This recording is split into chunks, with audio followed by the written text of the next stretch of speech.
Hi Jeevan, ఈ రోజు మన ఇద్దరం ఒక మంచి సంభాషణ చేసుకుందాం రా. అది స్నేహం గురించి చేసుకుందాం రా. ఈ రోజు మనం మంచి వారితో స్నేహం చేయడం వల్ల మంచి అలవాట్లు అబ్బుతాయి, చెడ్డవారితో స్నేహం చేయడం వల్ల చెడు అలవాట్లు అబ్బుతాయి. మనం మంచి స్నేహితుల్ని చెడు స్నేహితుల్ని ఎంచుకునేటప్పుడే ఆచితూచి ఎంచుకోవాలరా జీవన్. దీంట్లో ఏదైనా నీకు సందేశం ఉంటే అడుగు.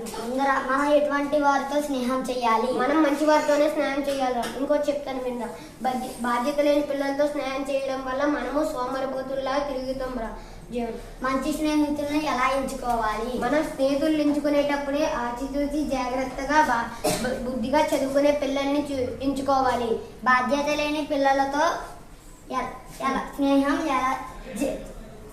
చేయడం వల్ల ఏం జరుగుతుంది? బాధ్యత లేని పిల్లలతో స్నేహం చేయడం వల్ల మనం కూడా బాధ్యత లేకుండా సోమరులా మిగిలిపోతాం. కష్ట సుఖాల్లో మనల్ని ఆదుకునేవారు ఎవరు?